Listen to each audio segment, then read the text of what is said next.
Good evening, everyone.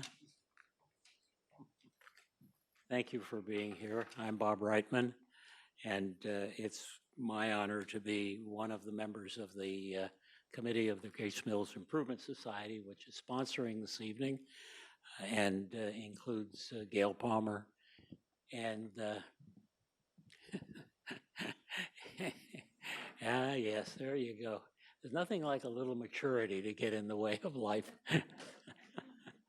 But we're really pleased that you're here. This is a very important meeting, and I'm pleased with the attendance. I was concerned that the weather might impede us somewhat. You have all seen the brochure. It was mailed to you, which gives you the biographical profile of our candidates for office.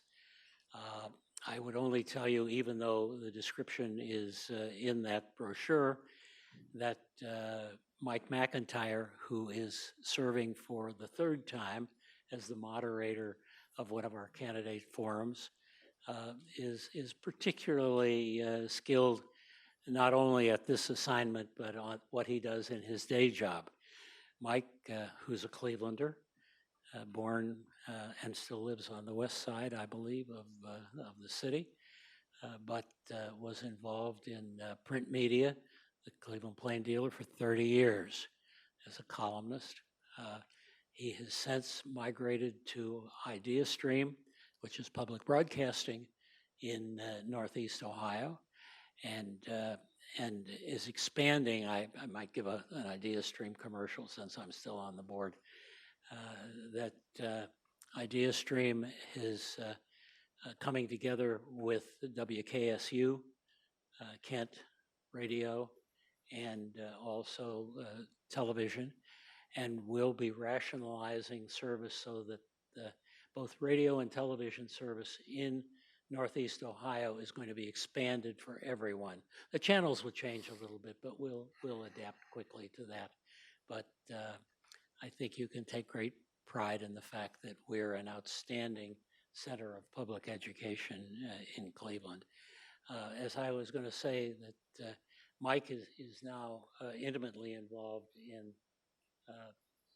the dissemination of community information through IdeaStream. And as I probably mentioned a moment ago, this is his third go-around as our moderator. We will attempt to make this as meaningful as possible for you. We'll ask you to be respectful of not only our candidates, but one another. I'm sure that there are diverse opinions within this room, and I probably would be terribly disappointed if there weren't, even though I suspect none of them, or not all of them, would agree with my individual opinion. But that's not what this is all about. This is about getting ideas digested in our community so that we understand perspectives. And when the time comes on November the 2nd, we're able to vote in a way that will serve the long-term health of Gates Mills. And so with that perhaps unduly long introduction, let me ask Steve Siemborski, who is the chairman of the Gates Mills Improvement Society, but also the candidate for treasurer of Gates Mills.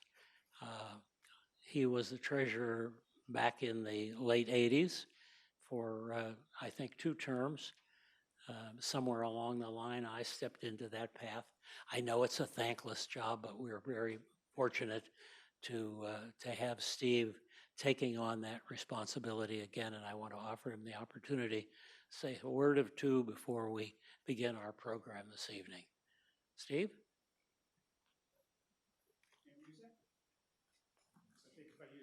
Come on up. You can use this one or that one. Thank you. So thank you, Bob, and welcome, neighbors. We thought it was wise to make sure that you could put together a name and a face, and even though there's not opposition for the treasurer spot, we didn't want to make it seem as if you didn't know who that person was.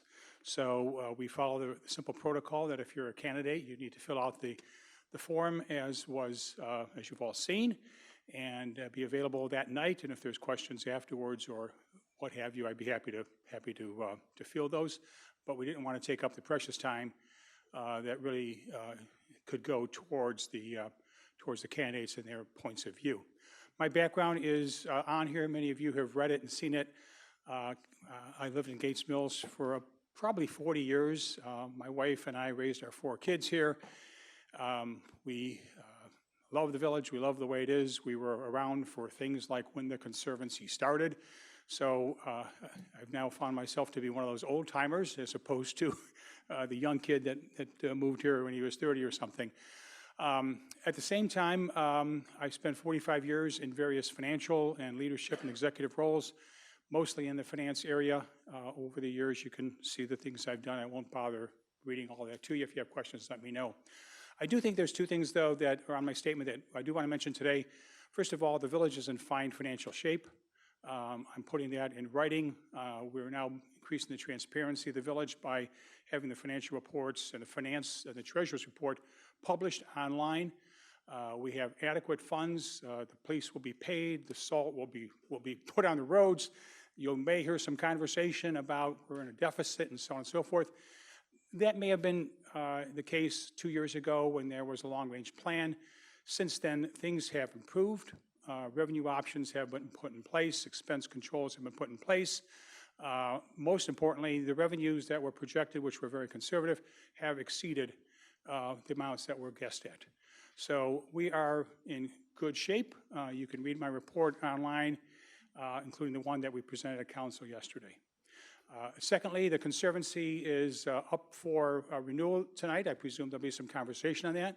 I think it's important to know, if you're voting for someone, how they stand on something. I support the Conservancy.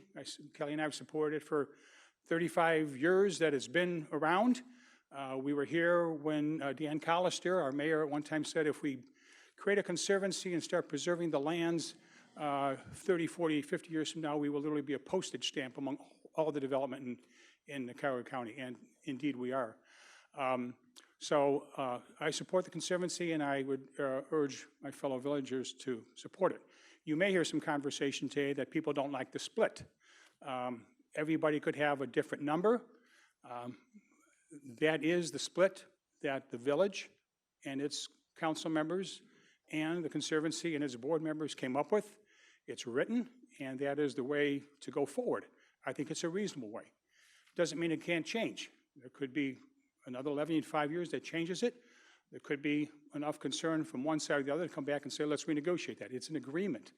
But if you pass the levy, if you don't pass the levy, then there's no conservation additional dollars coming. If you pass the levy, the money comes into the village. The village has reached an agreement with the Land Conservancy on how to delegate it. Okay? So I'm happy to answer questions if you have them later on. Bob, thank you for the introduction, and we'll turn it over back to Mike. Thank you. Thank you, Steve. To the pièce de résistance for the evening, our candidates forum. Mike McIntyre will take the chair. Michael? Thank you. Thank you for that thunderous ovation, everyone. Appreciate that. I'm used to it.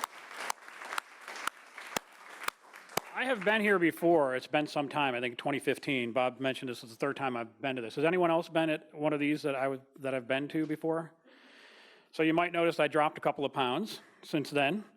I'm just giving myself a little pat on the back because I can reach it now. But I think I might have gained it all back over at Sarah's place. I had that pork chop. Have you guys ever had that over there? It's dangerous. I want to know what you council people are going to do about that. I appreciate you inviting me into your village and for inviting civic dialogue into village. And I want to take a moment before we start to talk about that. You guys are here for thoughtful, meaningful conversation, a respectful exchange of ideas, just like Washington, but really very much different from Washington. And I appreciate the fact that's what we're here to do. We're here to have a good conversation so you can make your decisions. I feel like in order to be engaged citizens, you need to be informed citizens, and this is a really great way to do that. So I appreciate having an opportunity to help you doing that. I wanted to share with you real quickly something that I read in the paper today. I was looking at the top 10 greatest properties for sale in Northeast Ohio. 2 of them were from Gates Mills. One of them was 7900 Gray Eagle Chase at $3.9 million, and 600 Battles Road at $3.15 million. And the Gray Eagle Chase had 2 more bathrooms, which could really come in handy. So I was thinking that might be the place that I'd be interested in. But then I looked at this Battles one, and it has a description of the property, written, I think, by the realtor from Howard Hanna. And it says, a home that has every modern comfort you need, but also feeds your soul with soft whispers of the past. And I thought to myself, is that what Gates Mills is? Like, it sounded to me like a good description of the city, too. So I'm sold. Now I just need to scrape together $3.15 million if anyone else can help me with that. I want to give you guys a quick introduction of our candidates, though I think that you know them. And then we're going to start with an opportunity for each of the candidates to give us a couple of minutes about who they are and why you should vote for them. And so please give them your rapt attention, because what we really need to do is just listen to each one in their introductory comment. While they're doing that and while we're all listening, I'll also be looking through your questions, which I have plenty of, very impressive. Usually you have to pull teeth to get questions. I think there's like 7,000 of them right now. So I think we're going to be fine with questions. If you have any more, feel free to fill them out and just bring them up as time goes on. But I'll introduce each of our candidates, and then we'll start alphabetically with each statement. But let me introduce everybody before we start the statements, starting with David Atton, Laurie L. Deacon, Lawrence S. Frankel, Michael W. Press, Nancy W. Sogg, and Craig A. Steinbrink. Those are your candidates for council. And we're going to start with 2 minutes from Mr. Atton. David, welcome.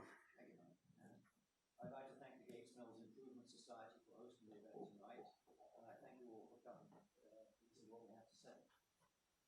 I will try to speak slowly because, as my 5-year-old granddaughter says to all her friends, my grandpa talks funny, so I'll go slow. I'm David Atton. I'm a 25-year-round resident of Gates Mills. I was born in England and studied at Oxford University. As a 29-year-old, I emigrated to the United States to work for BP in Anthrax, Ohio. My 3 children were raised in the Chagrin Valley. I'm now happily retired. Yeah, I can't interrupt. I'm going to go with my wife Sharon and our home on Chagrin River Road. Sorry. There we go. My view, the key issue facing the village over the foreseeable future, and by foreseeable I mean the next 5 or 10 years, is a structural deficit of over $600,000 a year, which has been widely written about. And this is based on the village's own recent long-range planning and financial projection. To finance professional as I am, and I hope to you also, this is a big red flag that needs to be paid attention. Over the next few years, decisions will be made that could dramatically increase residents' tax bills, could adversely affect service levels, could threaten our green space, and greatly diminish the quality of life we all love. These changes would not help property values in the village. There's no quick fix, there's no silver bullet to eliminate the deficit. The choices will be difficult, but I think it is imperative that we come together as a community to make these choices using sound, objective analysis, and open discussion.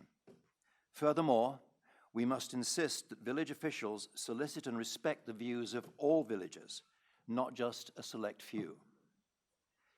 I also think that council must begin at some point soon to focus on dealing with these longer-run deficits that we're facing.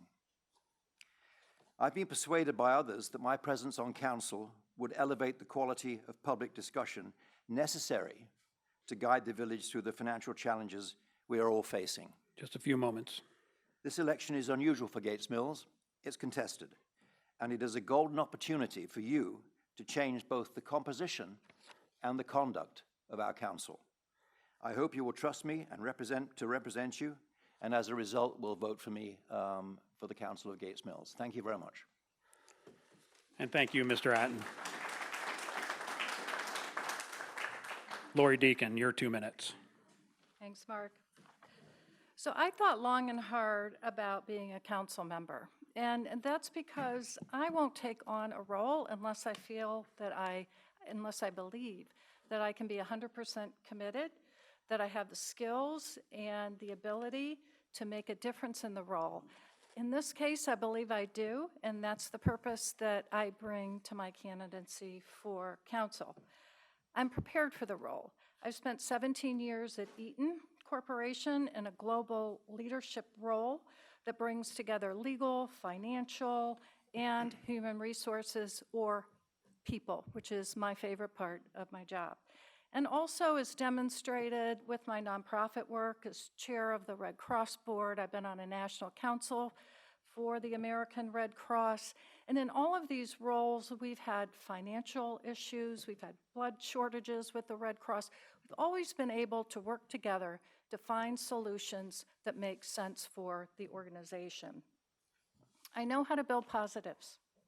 I practice positive leadership, and positive leadership gets things done.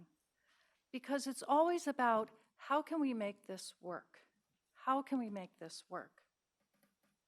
I've cleared the decks.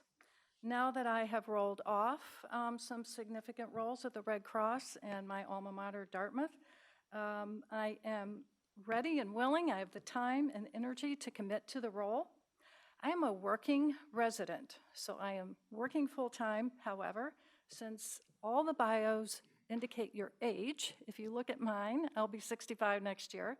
So soon I will be a retired resident, so I bring both perspectives to the table. I work on a principle of inclusiveness.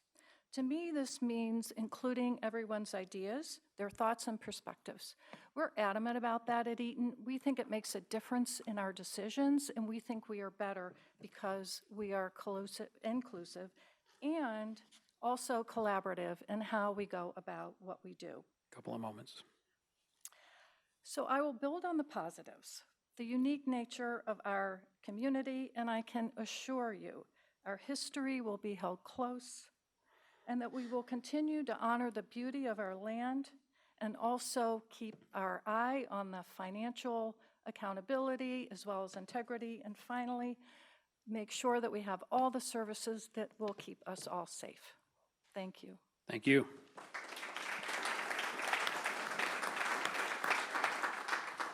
Lawrence Frankel. Good evening.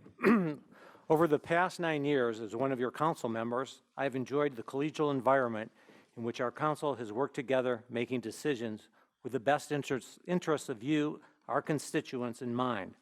I have strived to listen to your concerns and comments, responding to every inquiry I have received. Tonight, I am sure we will address many of your questions concerning the village. I assume these will include the master plan, Gates Mills Land Conservancy, the financial health of the village, to name a few. I look forward to discussing all of these with you. Gates Mills residents support and appreciate our community and make it a unique village that we all love. This support is evidenced by donations such as the Tesla police car, the flock camera system, the community club remodel, and the playground, to name a few. As member of council, financial stewardship has been of paramount importance. This has allowed us to provide the high level of service you expect and deserve. We have provided the highest quality police, fire, and ambulance services to our village, and our service department continues to keep our winter roads safe and addressing all our service needs. During my role as chair of the safety committee, we have added a school resource officer, new police cars as needed, renewed our ambulance contract with Mayfield Village, and purchased a new fire engine, replacing the one that was 20 years old. I recently chaired the subcommittee of the long-range planning committee that analyzed fees, fines, and other sources of revenue. And for example, by changing the monitoring of our wastewater treatment plant from the county to a private firm, we were able to save the village an estimated annual cost of $125,000 a year, and that's an estimated cost. Make no mistake, your council works hard on behalf of you. To ensure the future and vibrancy of the village, we must continue to attract young families. The new village playground has become a center for young families to meet and connect. Mayfield schools, which are rated A, are also an attraction for families that want a high-quality school system. Tonight, we have the opportunity to discuss our visions for the future of Gates Mills. We are a vibrant community, and your involvement is a paramount success. I thank you for the opportunity to represent you. Thank you. Thank you.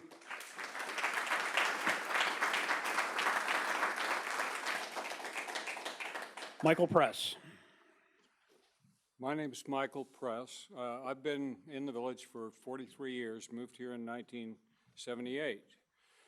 My wife and I determined early on that there's two ways to live in the village. You can either be involved or you can be uninvolved. We chose to be uninvolved. And indeed, I've kind of kept my head down for most of those 43 years. However, I started to get interested. There was a cluster home project on River Road where some on council thought it was a good idea to put 20 homes on 20 acres, of which about a third are actually buildable. That was when I got involved. Next thing that happened is the guy next to me, 36 acres, P&Z, the Planning and Zoning Committee, gave a bunch of waivers to allow cluster homes to be built on that property. Thank God I was saved by my next door neighbor who bought it and wanted to leave it the way it was. So I started watching more carefully. I have observed a great number of problems, in my opinion, in governance and process and transparency and two-way communication between council and the village. And I've started throwing rocks at council. Many of you who come to council meetings have probably seen me stand up and make a pest out of myself. For me, things came to a head. I think it was in July. The mayor was kind enough to invite me over to her house, along with Councilman Auwerter, and we had a long talk. I said no, I wasn't going to quit criticizing the administration and council. Karen basically kind of summarized it all up by saying, look, if you're so effing smart, why don't you run for council? Chip said I couldn't get a single vote, so here I am, and the rest is history. Thank you.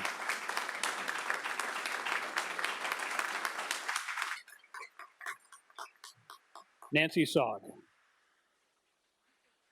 To stand before you for re-election. I have been a trusted member of council for the last 10 years.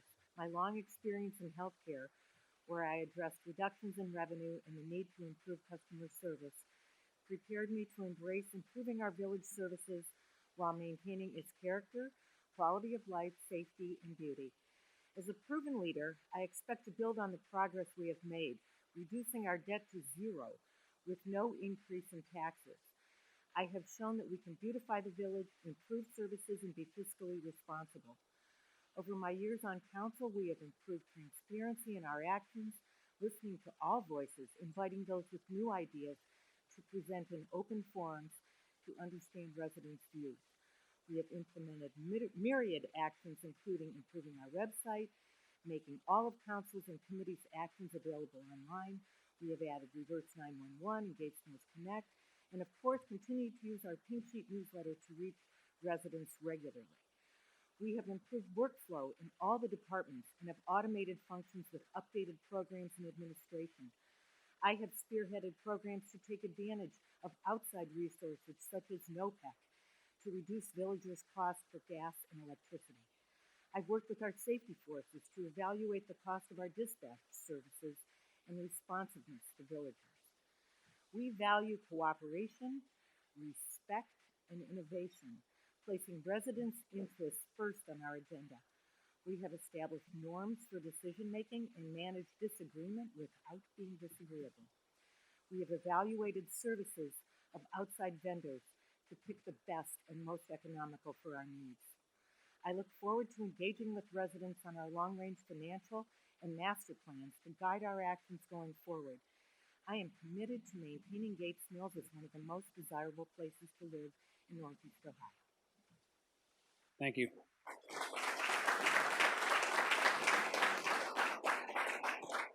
And finally, Craig Steinbrink.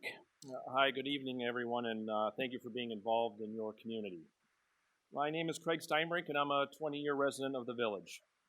Quite frankly, if there's a better place to live, I have yet to find it. As some of you may know, I was appointed to council in July to fill the seat of Mayor Reynolds, who resigned for residency purposes. But my village involvement goes back about 6 or 7 years prior, when I contacted Mayor Schneider and asked what I could do to help. My kids were getting older, I had some free time on my hands. Some people like to fish or relax in their free time, and I chose to volunteer in local government. Through my involvement on the Planning and Zoning Committee and the Master Planning Selection Committee, I brought a fresh perspective and collaborative mindset to addressing issues. I understand the importance of working together in a collegial environment where consensus building is better than winner take all, and I value the robust discussions that are a result of differing insights and opinions that others bring to the table. I'm running for council for a few reasons. The first is to preserve the ambiance of the village. Like everyone else who lives here, we chose Gates Mills for a reason, and I don't want to see that changed. In my opinion, any major change in zoning regarding development should be put in front of the voters. Second, I think it's time for the next generation of leaders to get more involved in the community. As younger families move here, they should be encouraged to join committees and groups. There is a lot of institutional knowledge in this village that I'm afraid will be lost if we don't get the younger families involved. I think communication to residents could be improved. While the pink sheets is great, I think we can do better by leveraging technology to keep residents better informed of village issues that matter most to them. I think more residents would get involved if they were better informed, and we should be reaching out to them more frequently. From my involvement on the Planning and Zoning Committee, I'm aware of the aging housing stock and the issues facing residents who want to do something as simple as update their home. I've worked hard over the last 6 years to ensure our zoning code remains flexible, but consistent with the heritage, look, and feel of the village. In closing, I will continue the progress council has made to reduce expenses, become more efficient, and address issues in a prudent and proactive manner. I feel I brought a fresh perspective and a strong set of skills and experience in finance and planning, and I believe I can be a strong contributor to Village Council. I respectfully ask for your vote. Thank you. Thank you very much. I noticed that we have a microphone in the front of the room, so some people, if you want, can come and ask questions at some point. Is that right? Okay, I'm assuming that's true, but I've got a lot of questions already written. So why don't we go through some of these, and then I'll invite you to come up in a little bit so you're not standing there all day, and we'll have some questions in person as well. These questions that I'm going to be asking you all come from the audience, but they're right along the lines of the kinds of things that I thought we should get into tonight and that you've all alluded to. The questions about whether there's a structural deficit in the village budget, questions about the land conservancy and the renewal levy that's coming up, questions about schools, questions about transparency, and questions about development in the community. So all of those will be things that we'll address, mostly questions from your constituents or your potential constituents.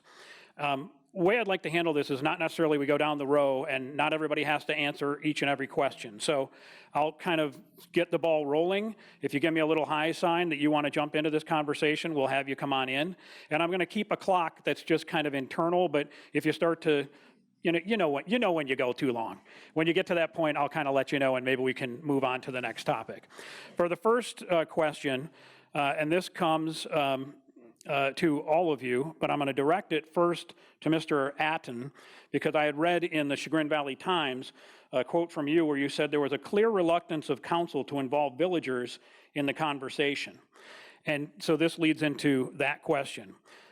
The question is, what is your plan for increasing transparency of the council? Starting with you, Mr. Atton.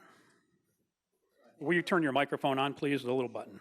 Thank you. First, we should pick an example, and there's a very recent example. In fact, it's a current example relating to the renewal of the conservation levy.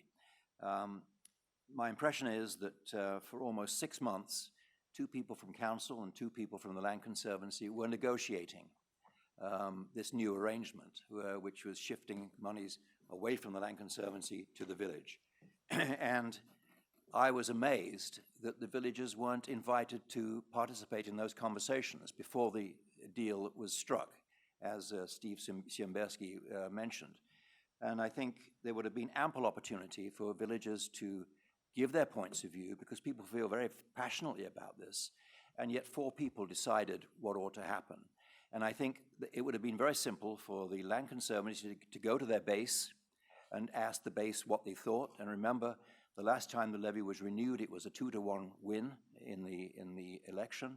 And people had a lot of passion about the topic, and the whole issue was bypassed by a high-level agreement between 4 people, supported by each of their respective boards. I understand that. But a golden opportunity was missed for wide conversation and engagement. Briefly, the question was, what is your plan for then increasing transparency of Well, it's council? very simple. I think there needs to be a much more efficient way, quicker way of communicating with the villagers what's discussed at council meetings. The agenda is always very technical and not the least bit user-friendly, and the minutes arrive maybe a month later. And I think there must be a quicker way of informing villagers of what the topics are that are going to be discussed at council, and to summarize how they're discussed at council. So I envision, I'm not a social media person, but I can imagine a situation where communication is very direct and very quick. It doesn't need to be vetted, it just needs to be summarized and distributed in a user-friendly fashion. So that's what I would do. And I think if we do that, as someone else said earlier, if villagers are informed, they will become engaged. They can't become engaged if they don't know what's going on. So that's the catch-22 I'm dealing with. I see, Mr. Press, that you're interested as well as Mr. Frankel, but I do want to first get a reaction from somebody who is on council now, as the allegation has been made that council is not transparent. And so, Mr. Frankel, you put your hand up. I'll ask you next. So, thank you. Council tries to be as transparent as possible. Having the addition now of Zoom meetings, I think has really been helpful. As far as the minutes being a month late, I think that's basically because the minutes need to be approved by council before they're posted. I sort of remember the discussion and with the Land Conservancy came up at a council meeting as to putting the levy on the ballot, and there was some discussion at that point of an arrangement of the balance of who gets what. So in the past, the village used to get 5% of the money, and the Conservancy got 95%. That was when the discussion began. It's very difficult to have discussion with all the council members if that's not at a meeting because of the sunshine laws. So it's not like we can all get together and discuss it. And I don't really think it's a matter of transparency, because from my perspective, I'm absolutely as transparent. People can contact me whenever they want, phone, mail, email, whatever. So I disagree with that. Okay. A reminder, all of you are welcome to jump in on this, but I saw that Mr. Press had indicated he wanted to jump in next, so, sir? Thank you very much. I've lived here for 43 years. For a long time, the way Gates Mills is operated is all decisions have been made behind closed doors. It's a Jacksonian democracy versus Jeffersonian democracy issue. And I don't think we can do that any longer. The proof, I'll give you 2 proof statements. They're obvious. Number 1 is council, when they vote, it's always 7-0. There's never a split decision. Well, what that tells me, the real debate happens behind closed doors, and then they close ranks and present a united front to us residents. The second proof is there's no check and balance division of power whatsoever in the village. Sandra Turner runs the council. That's the legislative branch of government, just like Congress. Karen runs the executive branch. You will never find any daylight between the 2 branches of government in this town. Now, it worked great for Gates Mills for the last 200 years. It's the 21st century now. We can't keep running things that way anymore. Mr. Steinbrink. Yeah, thanks, Mike. If I could just get back maybe to the original question regarding transparency, and I'll give an example. You know, I talked about the pink sheets. Well, pink sheets is fantastic. We've been here 20 years, and that previously was the only way that we really knew what was going on in the village. From a transparency standpoint, I think there could be something like email lists out, where if you're interested in council, there's an email reminder that goes out. Reminder, there's a council meeting this evening. People are busy, they have lives going on. You know, maybe I can't always remember when the next council or planning and zoning meeting is, and we can leverage technology to send out an email to let everybody know, reminder, there's a council meeting, or there's a planning and zoning meeting this evening, or if you're interested in pickleball, there's a game on Sunday, and it's very simple to opt into those things. Obviously, you have to consent and give your email address, but things that you want to know about and want to be involved with, rather than having to go out somewhere and find it, meaning like a pull type technology and trying to go find something, it's being pushed out to you. And whether that's Facebook, Instagram, all other types of media and email lists and so forth. We've got Positively Gates Mills, we've got Gates Mills Connect and other things, but I think the point here is from transparency is more communication is always better. And I think to let residents be able to sign up for the things that matter to them, then they can make a decision, well, I'm not interested in going to the zoning meeting tonight, I'm not going to go, but at least you know about it without having to come down and stick your head into the village hall here and see when the next meeting is. From our audience, you've heard those answers. You know what the topic is, which is transparency. Is there anyone that has any follow-up on transparency that you would like to bring up now? The microphone is free to you. Come right up.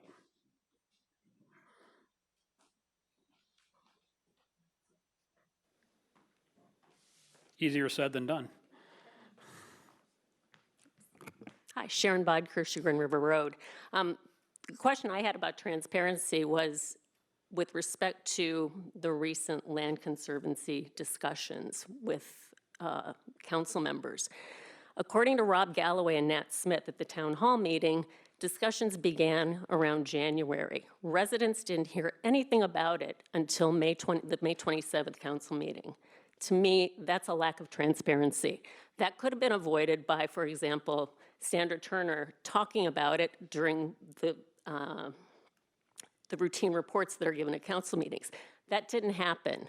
So with that in mind, I think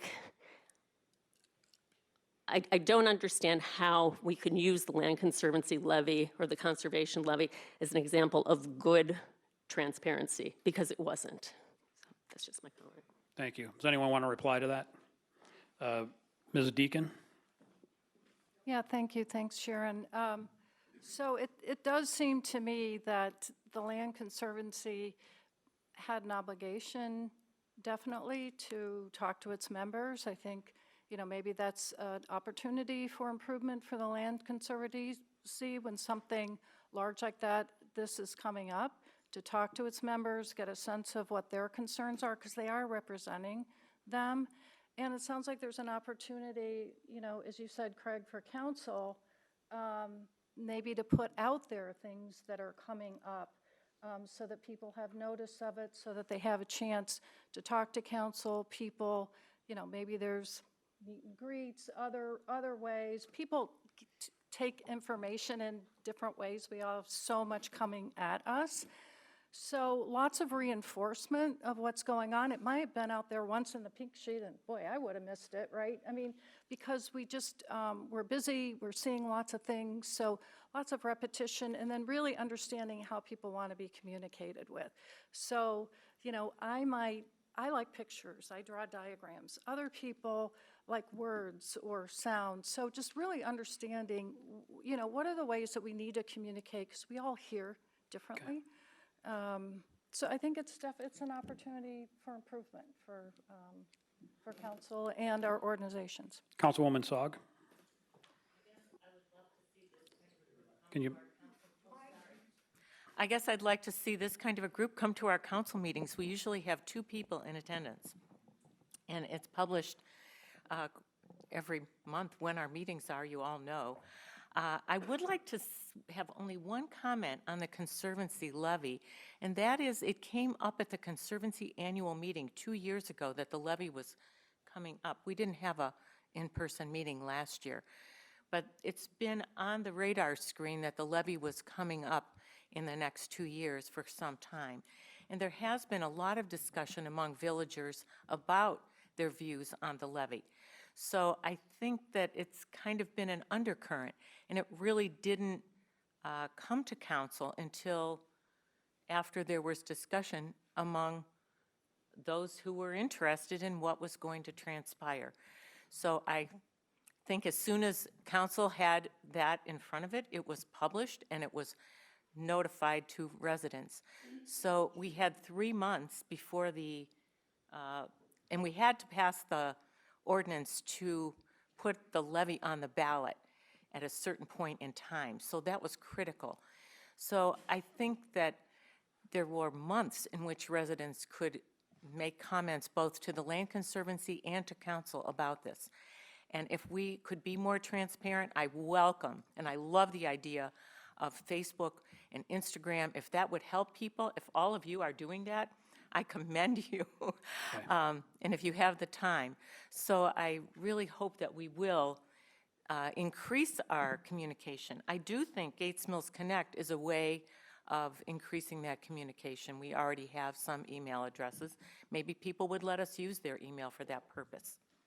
We're going to continue. The audience still has some more questions. Mr. Press wants to jump in a moment too, but we have moved into the whole category of land conservancy. So beyond transparency, the idea of this levy that's coming up and the division of assets where it's now 50-50 and it was 95-5 before.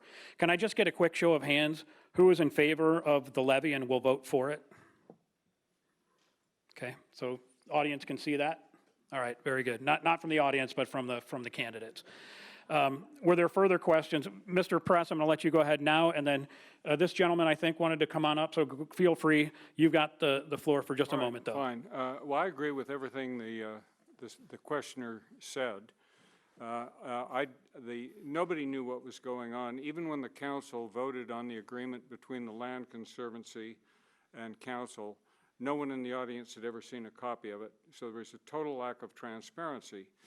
But it was very interesting. Mr. Atton, I think, or maybe it was the questioner, made the observation there was 2 people from the Conservancy and 2 people from the council who were involved in the negotiations.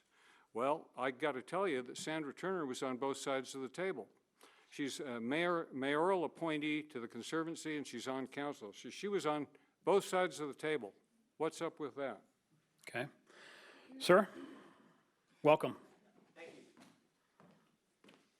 Good evening, everyone. It's my pleasure to be here. My name is Ron Holman, and I am a proud resident of Gates Mills and Chartley Road.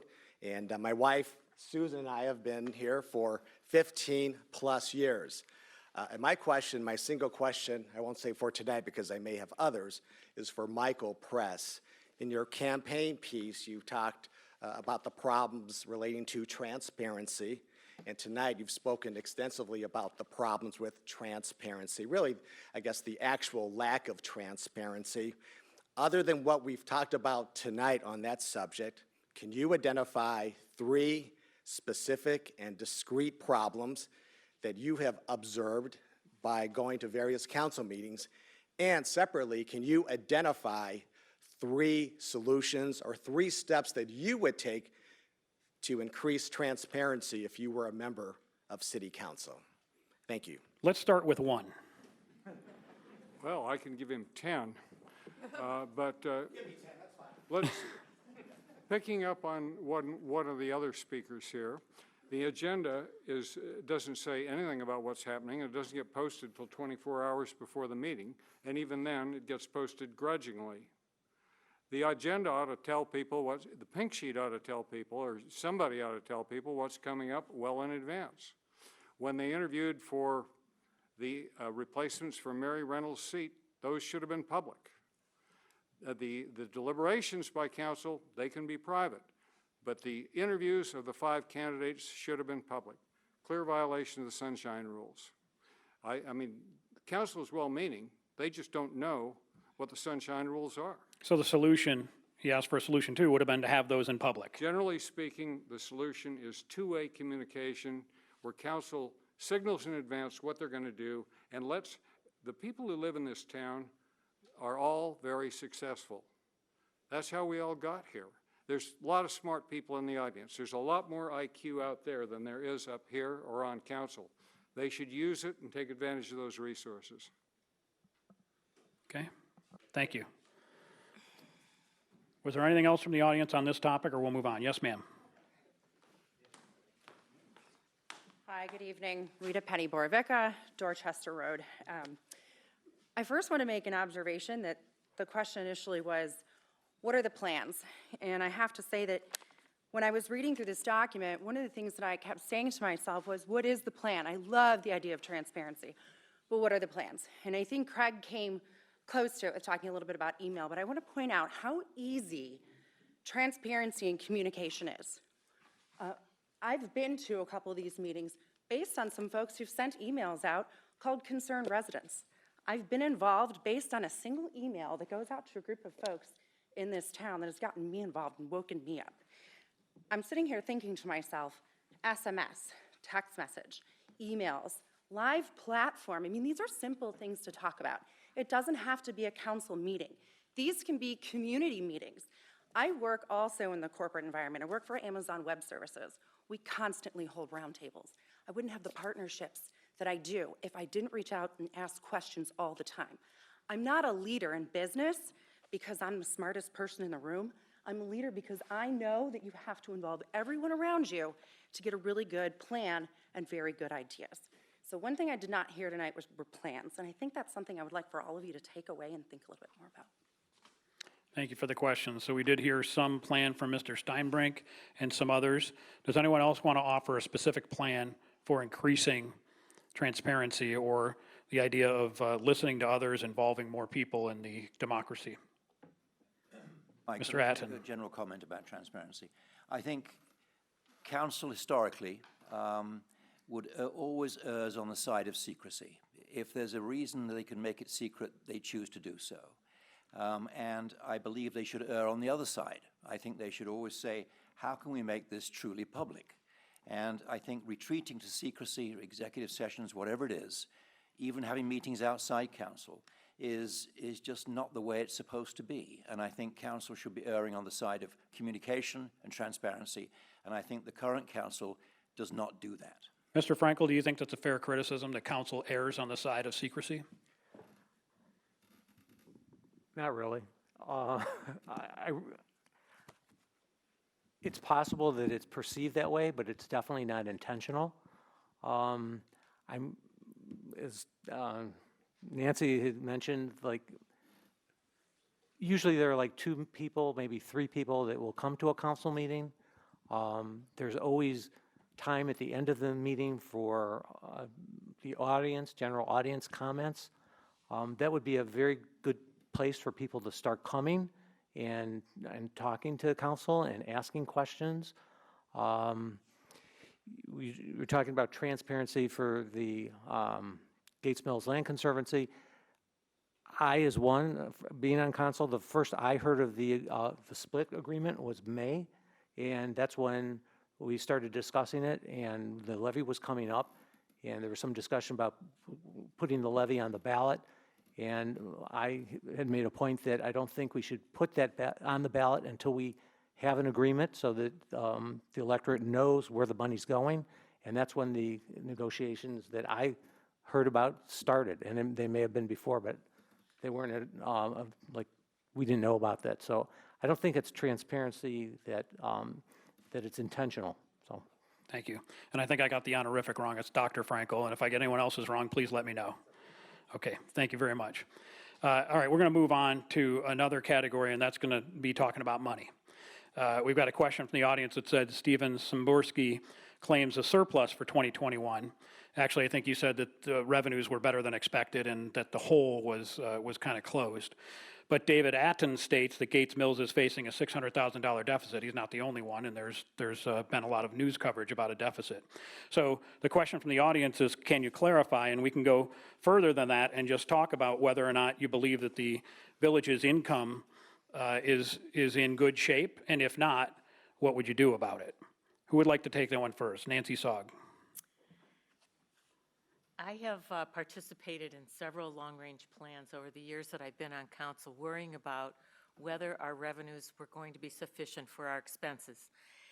We have always striven to budget what we thought the worst-case scenario could be on both counts, the lack of revenue and the increase in expenses. It's always expected. Sometimes it works out to the positive. I can only remember, I think, one year where we had a $97,000 negative cash balance at the end of the year. We're on a cash basis, which I don't know if it means anything to all of you, but to some of you it does. So we can't end the year wishing that we could pay for it next year. We have a healthy reserve, and we've been cognizant of that over the years I've been on council. When I came to council, we had a $2 million loan, which we've paid off. So all of our revenues are covering our expenses. We also lost the estate tax some time ago, so we've been struggling to make sure we keep our capital expenditures in line with our revenues because we have no special sources. We have fabulous activity in the grant area where Chris Courtney, our engineer, has helped us get grants for capital improvements. We have tried everything imaginable. We also have extremely generous residents, as has been brought up in the past. We have been very creative in trying to increase revenues in many different ways, and we continue to do that. Whether we have a structural deficit, we always have a concern about whether our revenues are going to meet our expenses. And as Steve said in the meeting last night, which was really strongly expressed, is our forecasts are just a guess, really, an educated guess of taking what we think things are going to be into the future. Right now, we've been extremely fortunate. We've had enormous revenue increases in the income tax area and some increases in the property tax area. Not with increased taxes, just increased revenues. We've had some new homes get built. We've had some very wealthy people move into the neighborhood who've paid a lot of taxes. That may or may not continue. So we always are looking for what our forecast will be and what our revenue, keeping our revenues in line with expenses, while providing villagers the services they desire and deserve. Okay. Anyone else want to take that about the idea of a deficit? There's a further question, and I'll just throw that on there as you're thinking about your answer. And I'm going to take Laurie Deacon next on this. It says also, whether you agree or not, if a majority of council concludes that additional revenue is required to fund the village, how would you propose to generate that? So think about that when you think about the idea of whether there's a deficit. Laurie Deacon? Thank you. So one thing you always do before you take a new job, a new role, whatever, is you do your due diligence about the company, who you're working for, the role, whatever. So I did my diligence. I've spoken to the current and the past treasurer. I've looked at the financial statements, and here's what I've concluded. The reserves are very good, in fact, excellent. The cash position apparently it's very good. It looks like the best it's been in the last at least 10 years. As I look at the balance sheet, there's very little debt. There is a projected potential deficit. That is, there won't be enough income to meet expenses. Revenue has been level. Expenses are going up, so it is a projection. The village looks in very good financial shape as we sit here today for this fiscal year. So what I concluded is that we really need to build on the good management that has gone before. There's been a lot of work done on looking at expenses and how to manage them. We have a volunteer fire department, which is amazing, and they only get paid when they do a run. We have a lot of work that's gone into reducing expenses, like I think it was mentioned, the waste management fee. Okay. So we need to build on that. We need to keep our eye on the ball in terms of, the projected revenue. But we have some time to take a little bit of time and really consider what are the best options in order to get that revenue line potentially up or that expense line down. And there's some very good ideas in the long-range planning work that was done. Some initiatives that were taken immediately. The Mayor's Court is a good example where we're no longer paying fees to Mayfield. Others are more long-term that could involve, we hate to say taxes, right? So we're not going to say it, but But there are other options, but they're longer-term options that are going to take a longer-term look at what those options might be. So Okay. I'm not on council, I wouldn't make a specific recommendation now, but I do feel comfortable as to where we are and that we have the resources and, as Michael said, the really smart people to help us take a look at what those best options are going forward. Thank you. Don't wonder for whom the bell tolls. It tolls for thee, Mr. Atton, because you put your hand up next. I was the chief financial officer of BP America for many years, and I've been in the finance game for a long time.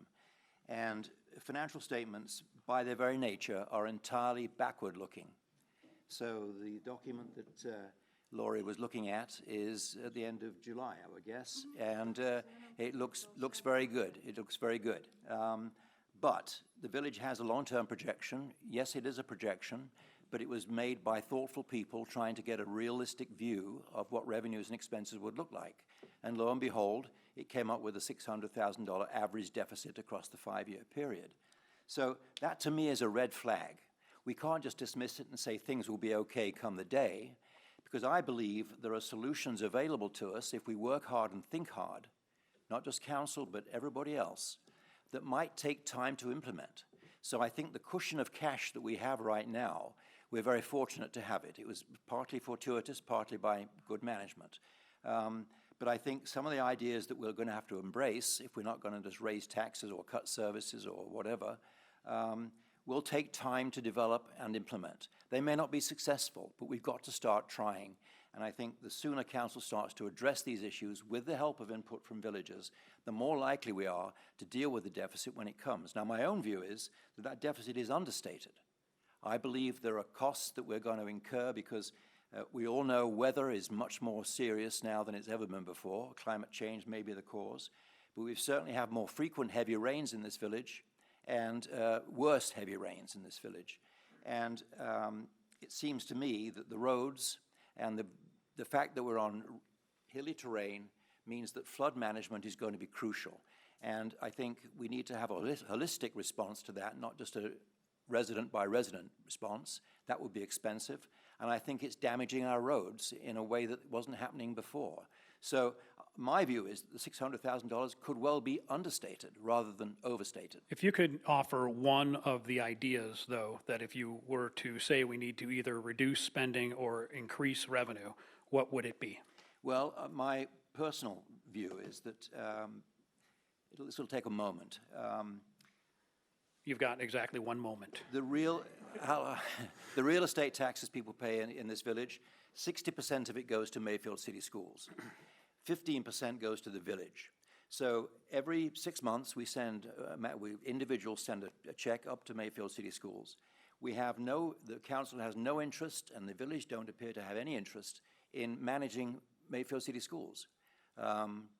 We ought to be putting pressure on that school system. They're spending money because they have it. I believe they're going to think about putting up taxes, and that could be a bigger impact on the taxpayers in this village than the village doing something. So I think we've got to open a dialogue with the Mayfield City Schools, maybe with the other municipalities, the 3 municipalities in the school district, to start beating on Mayfield City Schools and say, look, you're spending far too much money. It's an expensive school system. It's an okay school system. It is not a great school system. And I think that is one area where I really believe there could be an impact on taxes we pay, which means if we pay less to Mayfield, we could pay more to the village without raising overall taxes. That's what I think. We may get into that a little bit more if we have time later. Mr. Press, you have your hand up. Well, I'd like to help the competition here. I guess you're not supposed to do that in an election, but I'm going to do it anyway.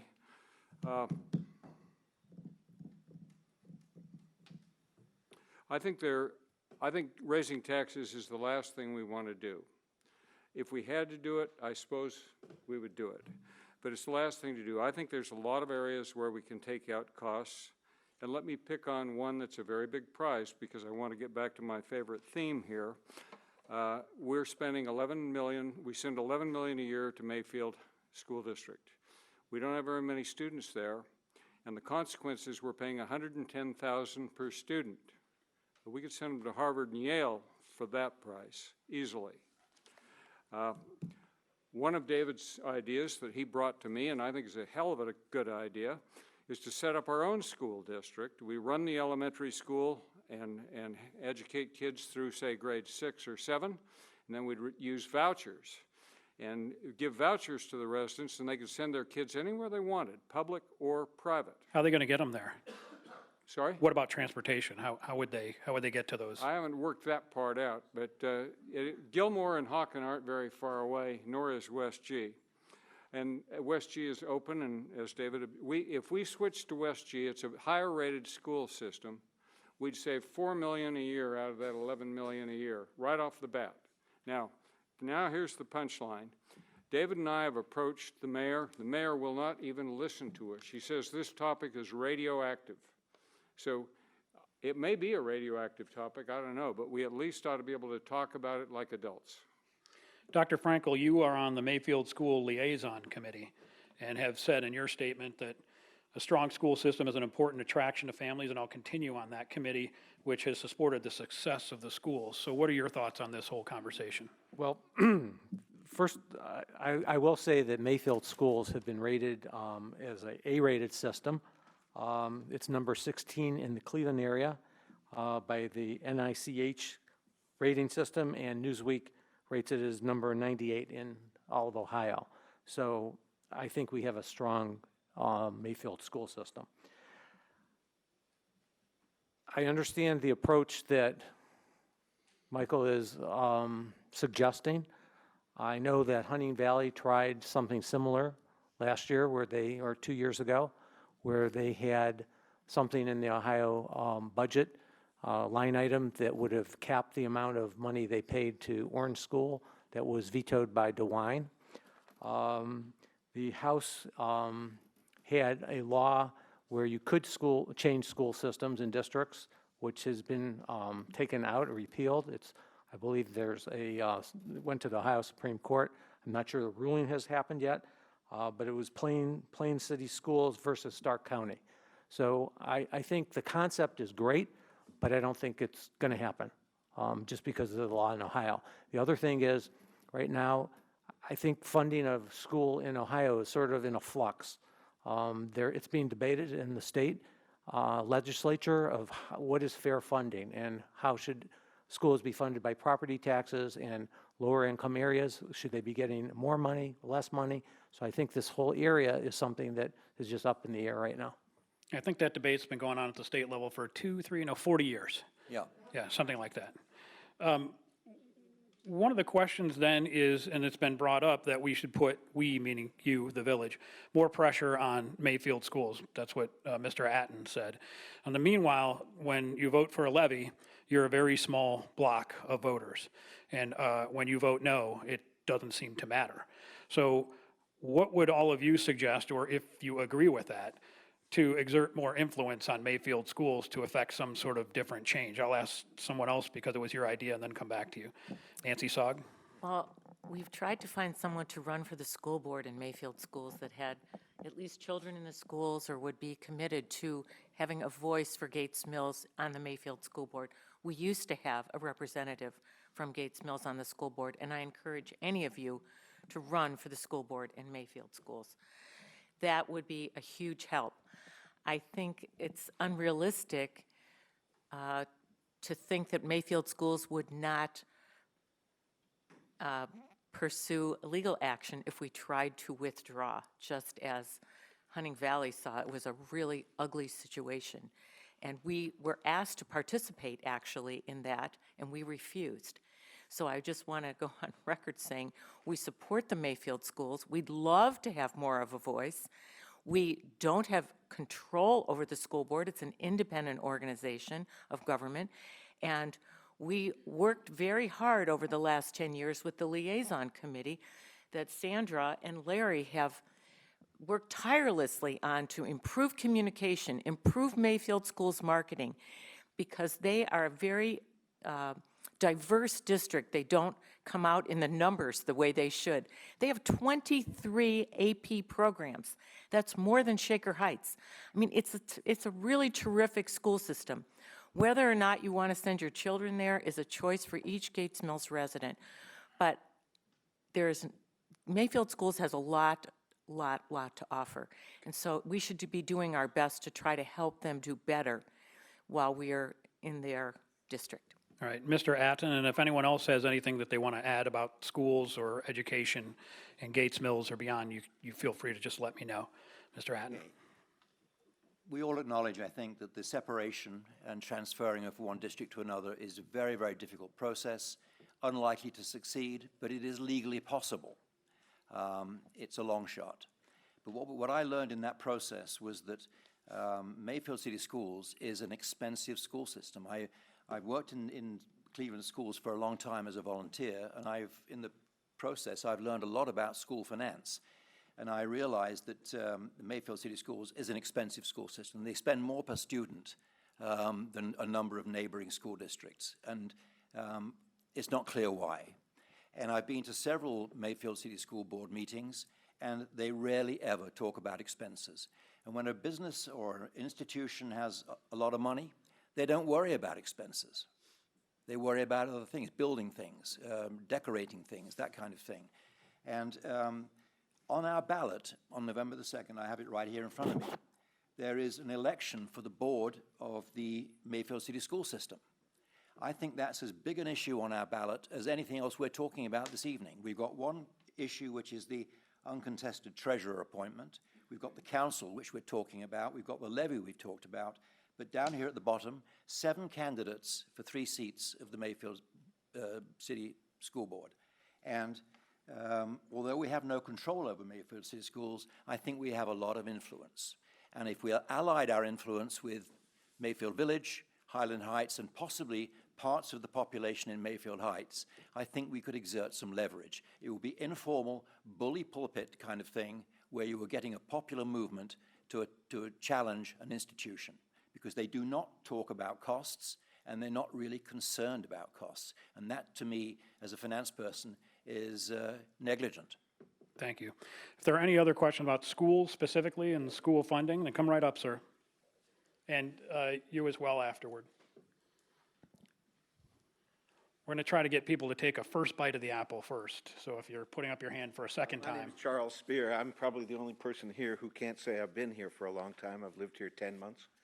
I came here from California where I was 40 years, but I've loved this community for my entire life.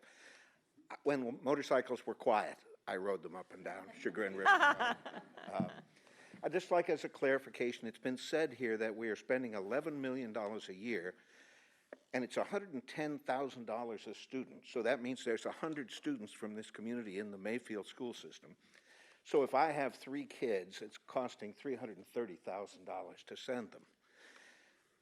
I drive around in my little white smart car, and I'm surrounded by the best private schools I've ever seen. I don't think they cost $110,000 a year.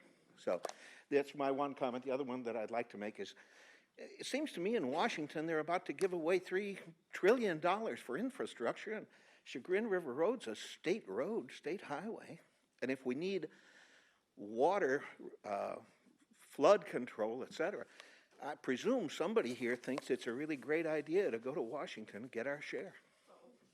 Thank you for the comment/question. Before we reply to that, let's get our other gentleman on the schools issue, and we'll bundle it all together and get your thoughts.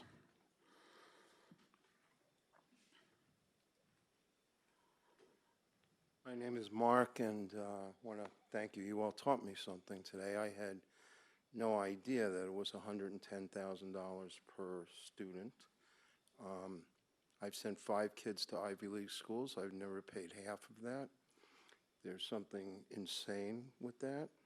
And the other comment, and then whoever wants to say anything, is the one thing the pandemic has taught us is that the school systems don't really give a damn about a lot of people except themselves first.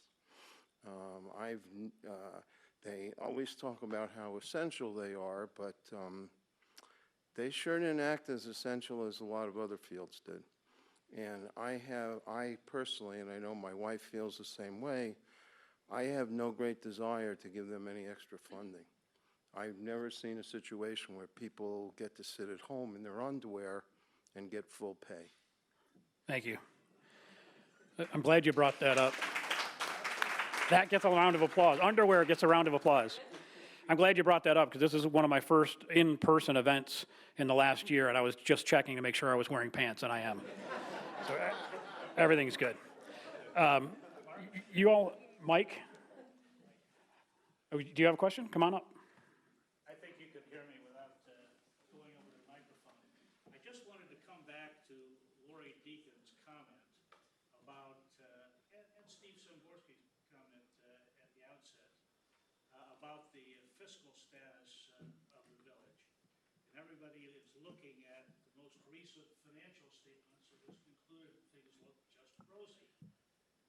What nobody has commented on is that 2 years ago, when we were preparing the budget, I served on the Finance and Budget Committee, we were projecting an immediate deficit. And along came a windfall from one resident. Bob Reitman knows about this. And that one resident's windfall of taxes that he was unaware that he owed, it had considerable wealth, covered the whole deficit. But that person, rumor has it, doesn't intend to remain in the village for obvious reasons. And so I think looking at the most recent financial statement is highly misleading as to what the fiscal situation is that faces the village. Thank you. Getting back to the schools, as we were on that, and I appreciate that input. Let's hear from some of our panel members, and then, ma'am, you can come back up again to talk about schools. But starting with Laurie Deacon, you had your hand up. I was just going to respond to the comment about the financial statements, that I looked at more than just the most recent financial statements and actually went back and tracked the history, as it was mentioned, of when the estate tax was changed. There was also a decrease in funding that was coming from the state, and how that was managed through that time period. So I actually did take a historic look at it, and I also work in finance, and I do deal with projections, because that's what we do when we look at a company. We're trying to project, hey, is this going to deliver what we think it will? So I feel comfortable personally with the projections. It's never going to be perfect, you're correct, but it does, the current situation happily does give us the opportunity to take some time to really think about some of the options like that David's mentioning, influencing the schools, or some of the other options that are available to us. So thank you. Finding more wealthy residents who forgot to pay their taxes. Wealthy residents, I've would be got helpful. an ad out right now. So. Gotcha. All right, both of those issues now are in play. The financial thing, since we've come back to that, as well as the schools. Mr. Press, you've been patiently waiting. You're next. Okay, I would like to add a couple more thoughts on the schools. One is, my understanding is West G is actually a higher rated school than Mayfield, and that's a checkable fact, but I'm pretty sure I'm right. Second of all, West G is open enrollment. Anybody who wants to can send their children to West G if they like, and they will welcome them with open arms. So some people will say that talking about the schools is a bridge too far, and indeed, Hunting Valley did step on their you-know-what with their approach. It was not the correct approach, and I think council was right to say no part of it. But this is a problem we could solve. If we save $4 million a year, that dwarfs the the $600,000 a year deficit. It should be discussed. Thank you. Laurie Sogg?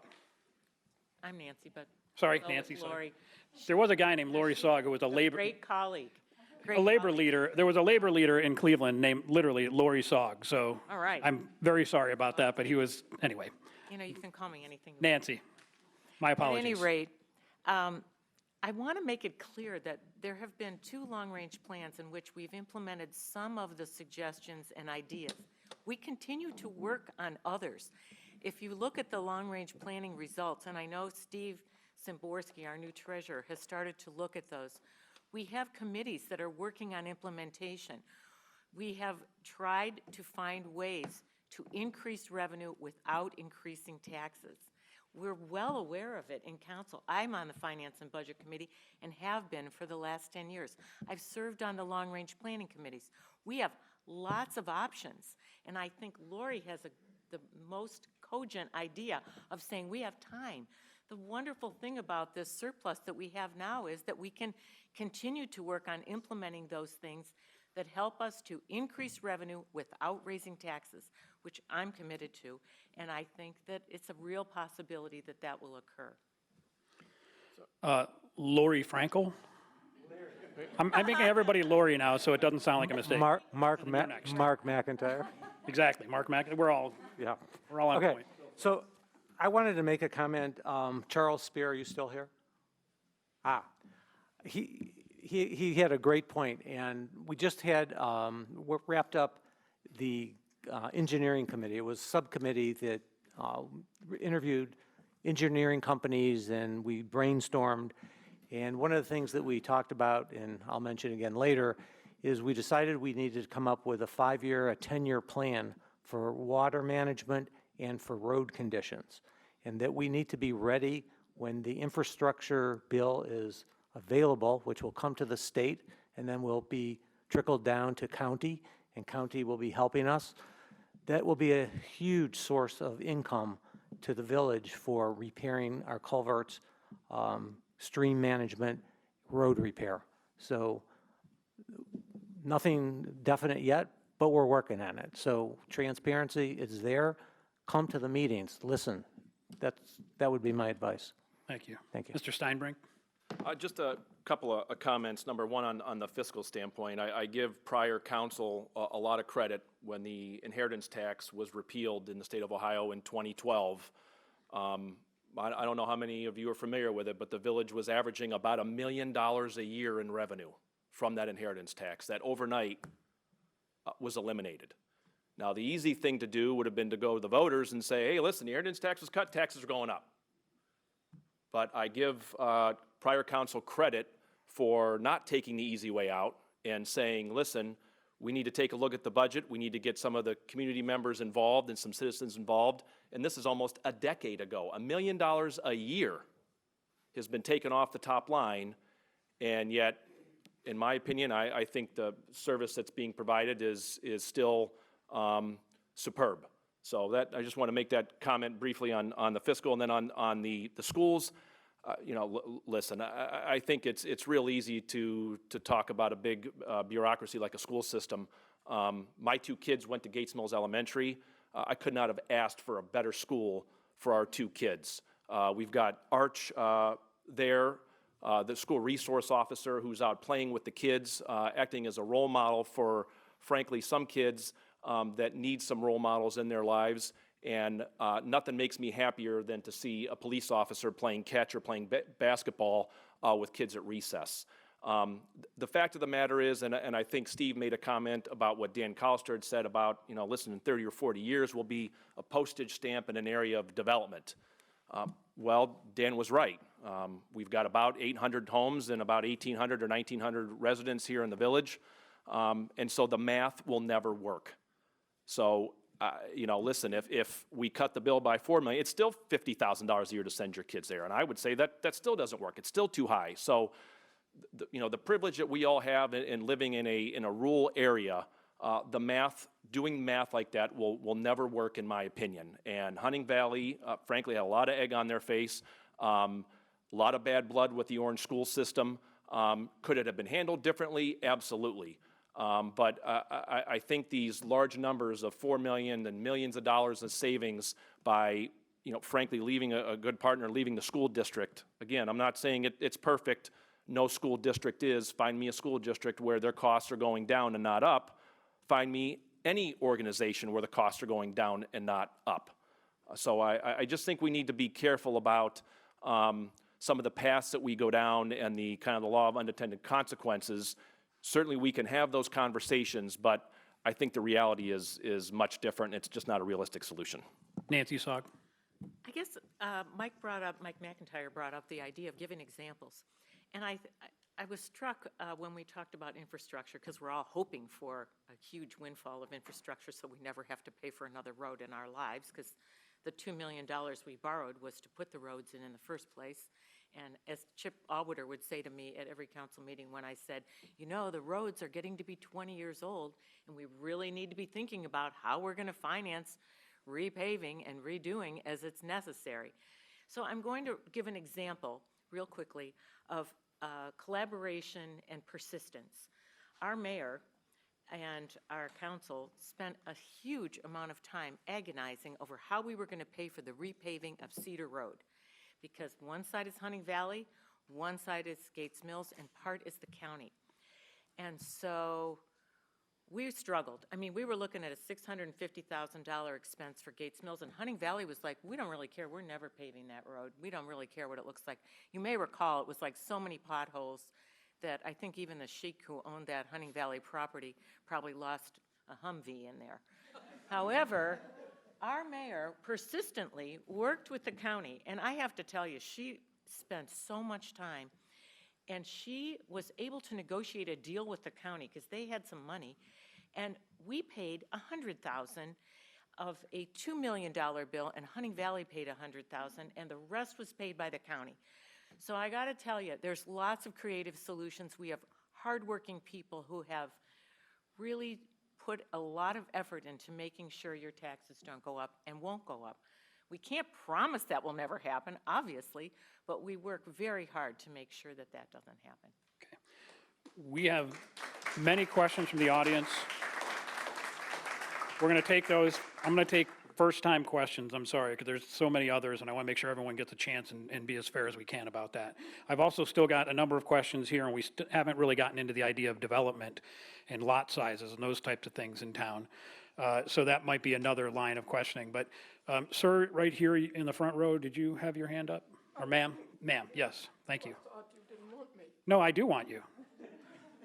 Well, dear people, there is something totally wrong, what I hear, and especially from you, Nancy. We are Americans. Yeah, I should stand here. Just put your mouth right in front of the microphone and everyone will be able to hear you. Okay. We are Americans, and we are very wealthy Americans here in Gates Mills. And we are spending our money to hire people or to use our wonderful people who should do something else on trying to get money from the county, from the government, while we have East Cleveland. And East Cleveland doesn't get anything because we are using it. Now, if you think that it is free to our taxes go down because we get it from somewhere else, I don't know if I make it clear, but is it not horrible that we are asking our wealthy place, asking for grants so that they are making our taxes lower? No, I like it very much that I should go to Hunting Valley because I like potholes. Thank you very much. Was there a hand up in the back right here that, yes, sir. Come right on up. And by the way, who doesn't like potholes? Come on, sir, you're next. Audience member next, and I'll get you, sir. Thank you.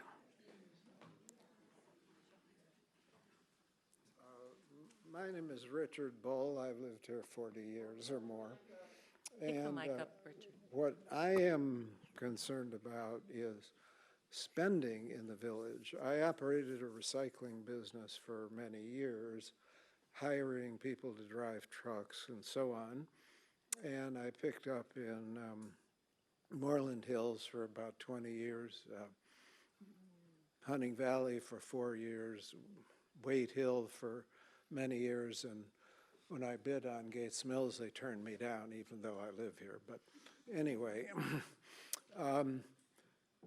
by my standards, these villages are all wealthy, and they overpay their workers. They buy all new equipment, new trucks all the time.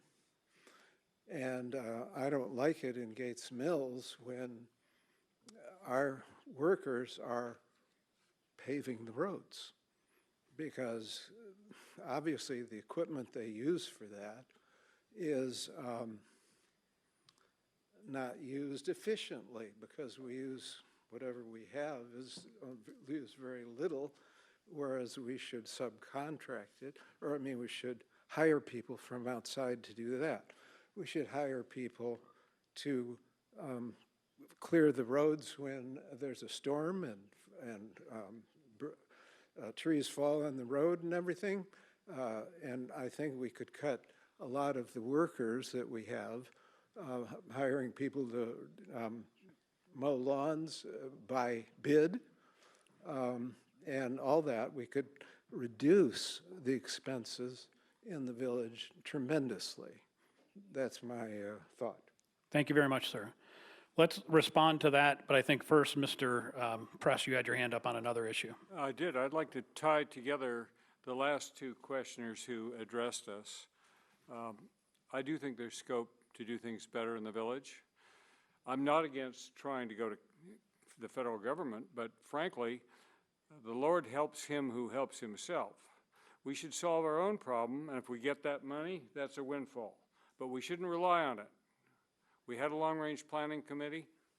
They worked for a long time. 40 residents were involved, and all of council.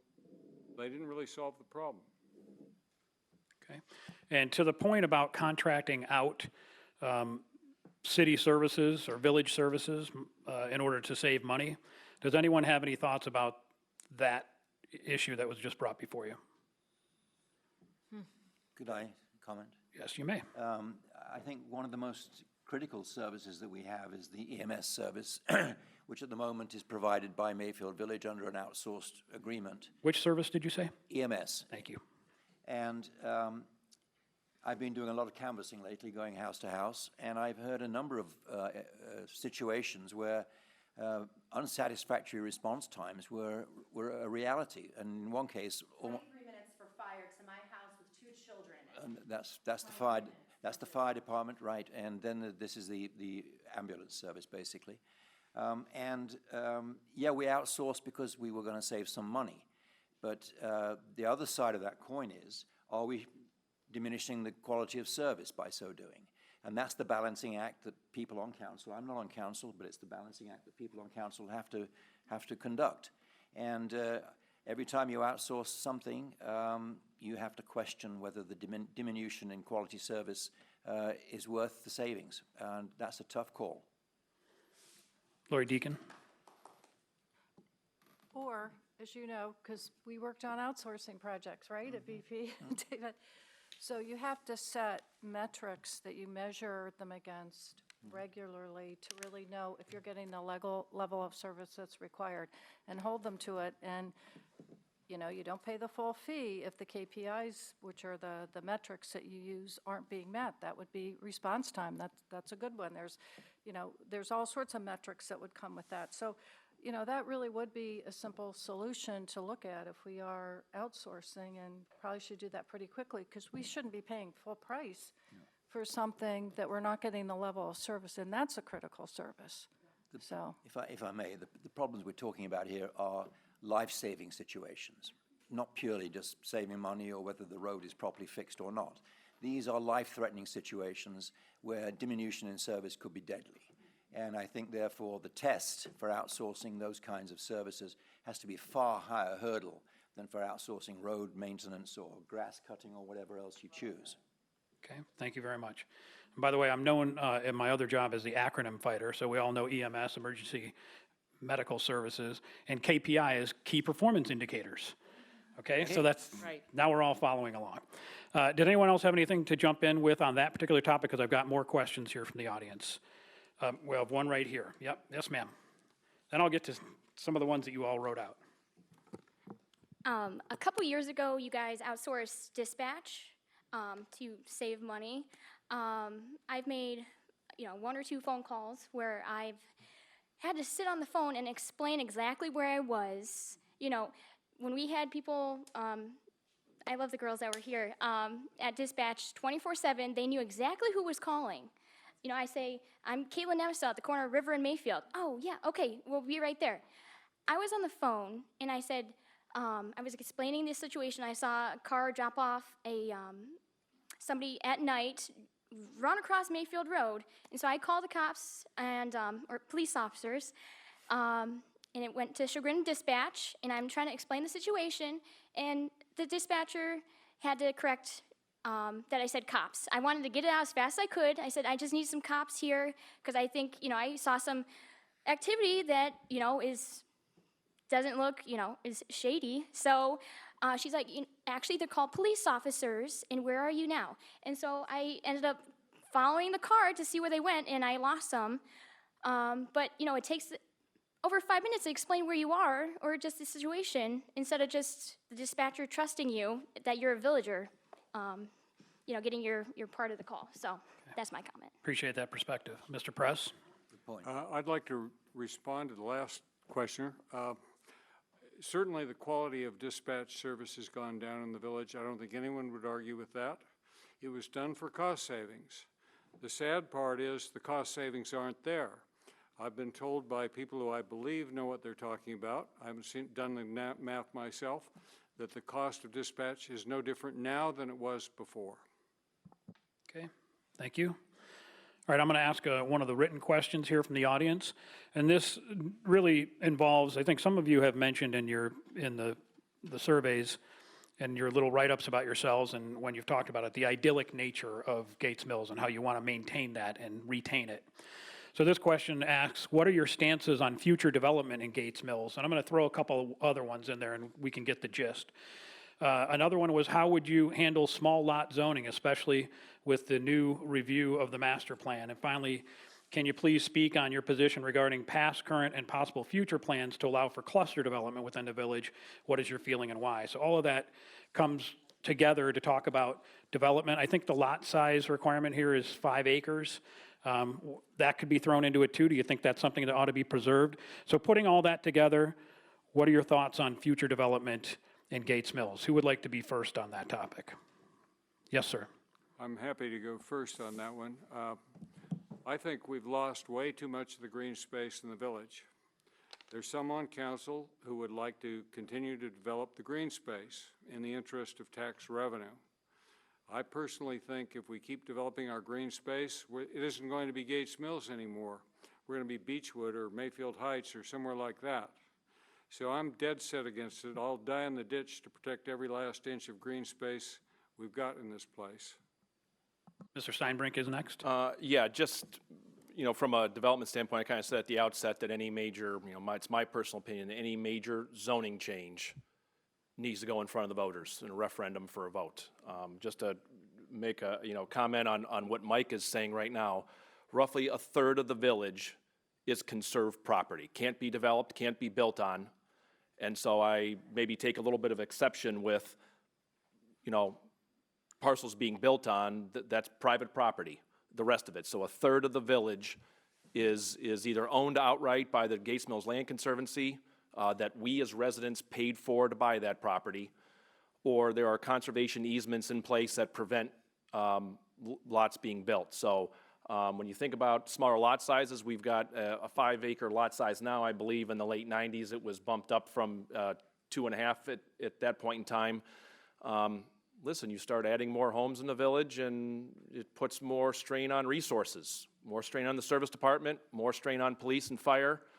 And, so I think we need to be careful of that. I'm not in favor of changing the lot size from 5 acres. Our current zoning code does allow for cluster development, but I believe it's got to be on 40 acres. And as you look around the village, there aren't many parcels left that are of that size, or that have the topography that would even allow something like that to be done. So I think, from some of the comments that were made regarding cluster housing, I was on planning and zoning when that came before us. It was not coming before a vote. A developer had asked what needs to be done in order for us to do this. And from a issue of transparency, it wasn't done behind closed doors. Come to a meeting, and there were probably about this many people at the meeting. We sat there, and so we heard loud and clear from residents, at least in my opinion, Chagrin River Road is not the place to try to jam in a cluster development and 40 homes when We have done so much in Gates Mills, Hunting Valley has done so much, Moreland Hills has done so much to preserve that corridor, starting at Route 87, coming all the way down, frankly, into Willoughby. And so, you know, I think those are my comments as far as lot size and development. Okay, let's go with Mr. Atton and then Okay. Ms. Sogg. There is the notion that additional development will increase village tax revenues. In my view, people haven't done the arithmetic. I figured out that if we take the $650,000 a year deficit, we would have to build $150 million of new building to fill that with increased taxes. If you build a $500,000 home here on a lot that's already paying taxes, it increases village taxes by $1,500 a year. I mean, it's not a solution to our financial situation. So development has to be looked at in the context of why are we doing it, who are we doing it for, and are we doing it in a way that balances the environment with the kind of life we want to live here. And so I think, yes, building does increase tax revenues, but it's so tiny that it cannot be a solution to our financial situation. Nancy Sogg. Two things. One, I want to correct the idea that there is a cluster development ordinance in Gates Mills. We do not have a cluster home development ordinance. We have only a conservation development, which requires 35 acres and might include a very small number of homes. I think one of the math problems with, I'm not necessarily in favor of development. We have had several residents, the person who was the developer on the property in question on River Road was a resident. We've had two other residents up on Old Mill, the former Gorman property now owned by the Saltzmans, the Malacker property. We've had lots of people come to us who are residents saying we'd like to consider a conservation development on our property. Conservation development is not a cluster development. When a resident comes to us with a proposal, we bring it to a forum, and we've brought it to Planning and Zoning. I, as chair, have brought information to that forum, which is an open forum, and people have come to discuss it. We actually learned a lot through that process, particularly about new sewer systems that are approved by the EPA. So there was a lot of learning that happened from that experience. On the other hand, I do want to correct the fact that if there is development, it brings people who pay income taxes, not just property taxes. The property taxes are minimal. So theoretically, people who are moving into the village, and we have a development going up on County Line Road from, I'm trying to think of its name, Perino Development, that is on 5-acre lots. They're building very large homes. Those people obviously are going to pay taxes, both income and property taxes. So I don't think development is necessarily bad. I just think that it is, and I agree with everyone that said anything here about development, it has to be extremely considered by villagers. If we were going to change anything, that would come to villagers. It's not something that we can do at council. Okay, just a half a second here because we've got to get our final statements. Two things on income taxes. We heard earlier tonight about a wealthy person who, because he was paying too much taxes, changed his tax domicile. So his income tax disappeared. I'm a retiree. I have no earned income. I pay no income tax to the village. So income tax doesn't necessarily come with development. Increased costs certainly do. Wear on roads, all the services that we need, the costs go along with it. So I think the financial implications of development are, in my view, something you cannot rely on, and you should be doing it for other reasons. Folks, you all offered so many other very good questions, and I'm sorry that we're now at the point in this program where we're going to be done with questions. And we opened with a couple of minutes from each of our candidates. Given what you've heard and considered and answered tonight, we're going to also now give the candidates a couple of minutes to make their case. This is their asking you for your vote. Early voting begins October 5th. The election is on November 2nd. Election day is. And we're going to go in the opposite order that we began. So we'll start with Mr. Steinbrink. And you have about 2 minutes. Okay, all right. Thanks, Mike. Again, I'm happy to see the kind of turnout that we have here. Frankly, it's nice to see people use the term contested election. It's nice to see more people running than there are seats available. I think it keeps those of us on council close to the voters, in touch with what's going on. And I think these are all good things. More involvement from residents is better than not, and constructive feedback and constructive thoughts and dialogue is always appreciated. So I'll kind of end by how I started. I'm relatively new to council. I've been on a few months.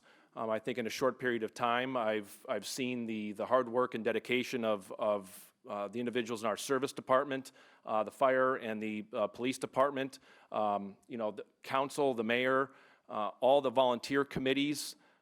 This is all being done free. No one's being paid to do this and get involved. And so I would just close by having one ask. All of our, those of us on council, our information is on the Gates Mills Village website. Our email address is there. You can call Town Hall and get our contact information. If you want to be more involved, I would encourage you to be more involved. There are lots of communities and lots of committees, and lots of opportunities. And I would encourage those of you that have a desire to get more involved in making sure that we preserve the ambiance and the unique character of this great village. Thank you.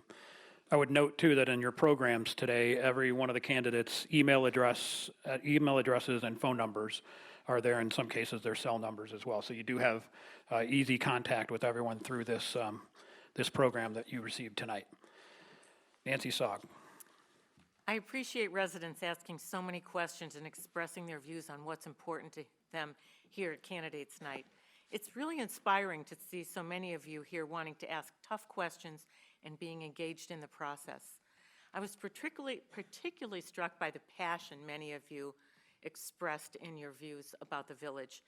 The joy of working with villagers is getting new information about village life as you see it, and what you want to remain the same and what needs to be improved. After 10 years on council and a 35-year career advising large businesses, I have both the experience and the foresight to tackle the village's challenges. As a longtime resident, 25 years, I am sensitive to the uniqueness of our village. I am committed to maintaining Gates Mills as one of the most desirable places to live in Ohio. I look forward to the possibility of 4 more years on council. And when you vote this year, whether by mail or in person, I ask that you vote for me for village council. Thank you. And now we have Michael Press. I guess I'm a little different than most of my colleagues up here. I didn't seek to run for council. I responded to a challenge from the mayor and one of the councilmen. If elected, however, I will not let you down. I think we're very lucky here. All of the candidates before you are very qualified and very good. We have our cup runneth over with good candidates, so it'll be a tough choice for everybody. I will die in the ditch to protect the green space. That doesn't mean I'm against cluster homes necessarily.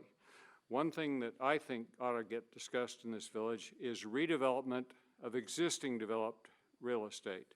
There's no reason you can't replace a $200,000 home with $1 million home, and that will bring in a lot more revenue, both through income tax and property tax.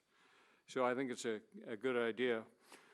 On July 4th, I went to the July 4th parade, as many of us do. I met with Councilman Auwerter.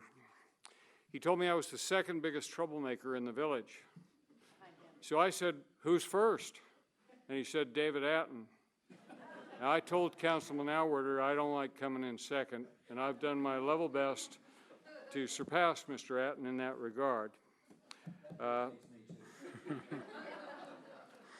I guess one other comment I'd make is in this election, we all get 4 votes.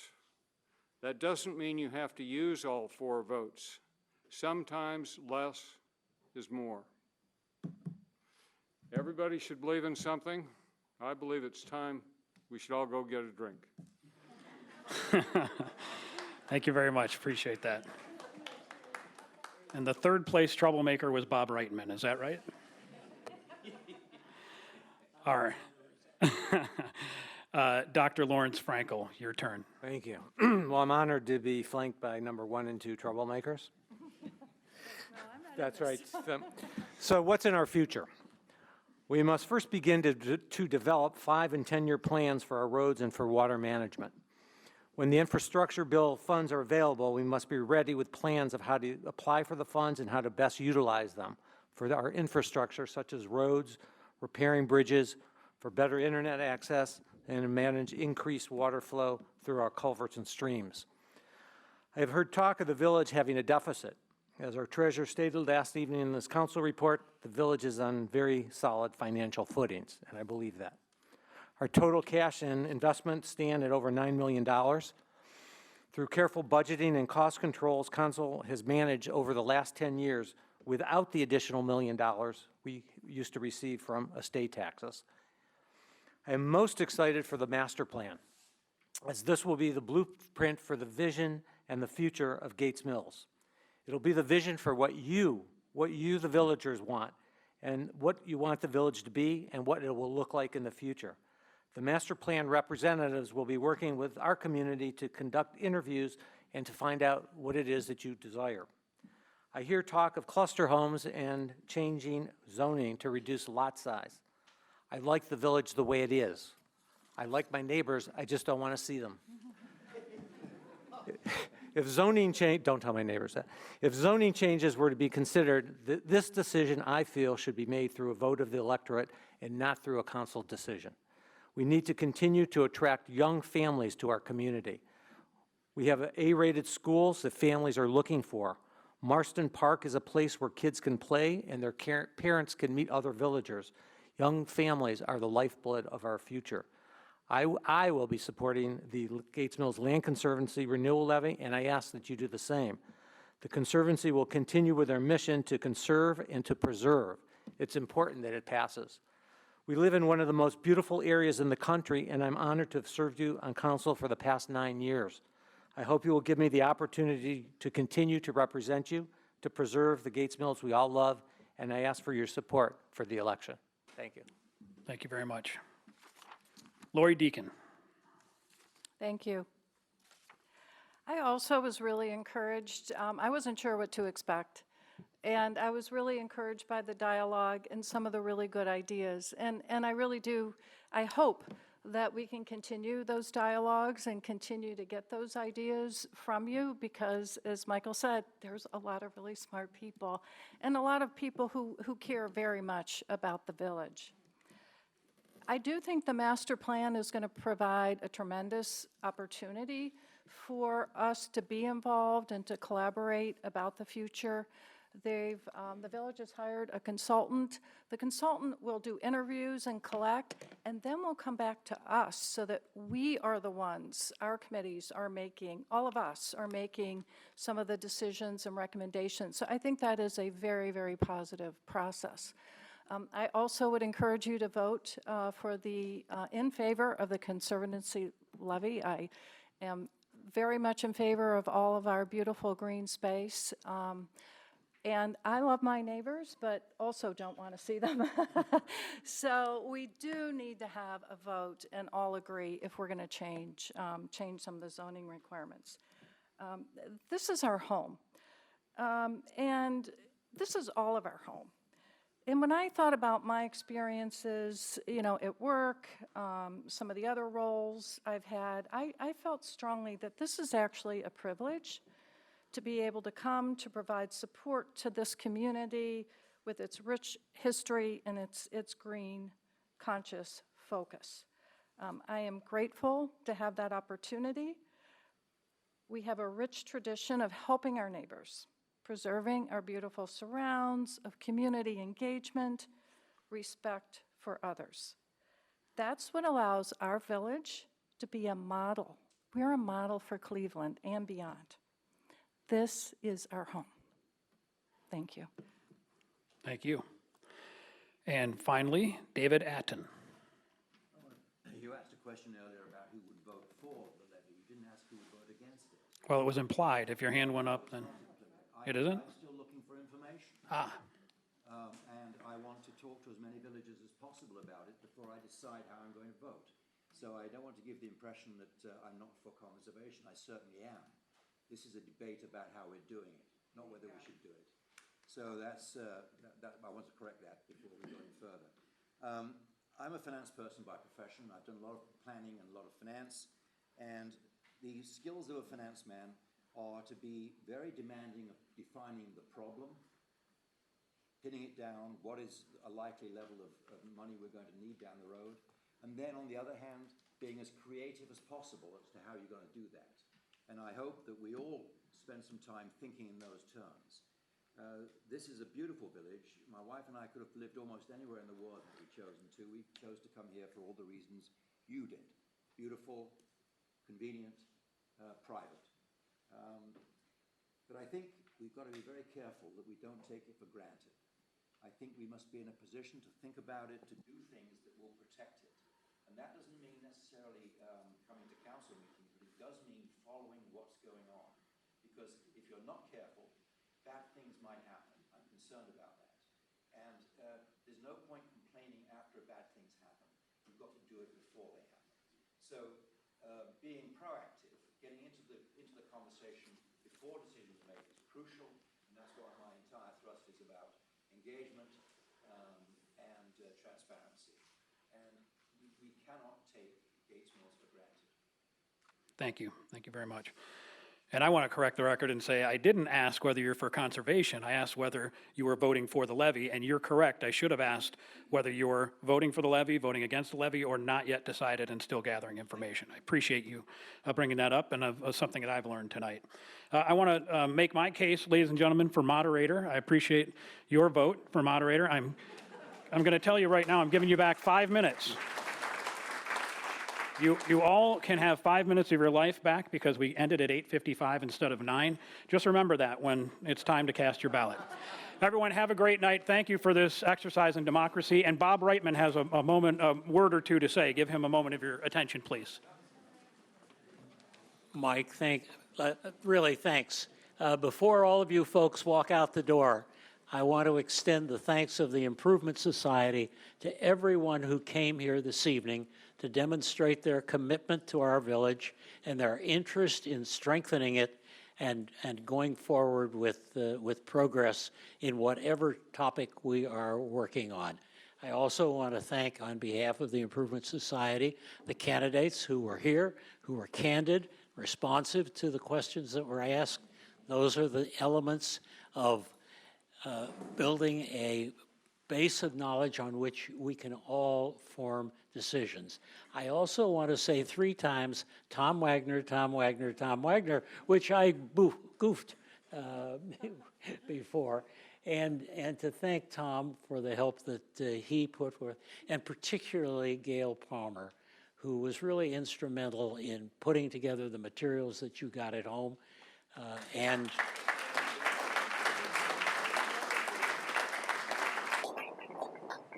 please encourage your neighbors to review the brochures. Everyone got a brochure in the mail, courtesy of the Improvement Society. You might also encourage them to join the Improvement Society because that's what we do, good things, and the only way we do good things is by having the funding, the nominal funding that membership entails. But encourage people to be informed so that whether they begin voting on the 5th of October or they wait until Election Day on the 2nd of November, that they come forward and exercise their sincere thoughts about the best interests of our community. I thank you all for being here this evening. You demonstrated for me that sense that Gates Mills remains a great place to live. Good night.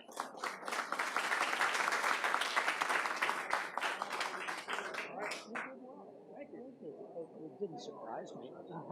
Well, there were a few questions in there you'd be surprised to see. Oh, no. Thank you, sir. Thank you. Very good. Excellent. No problem. Right. That was the whole idea.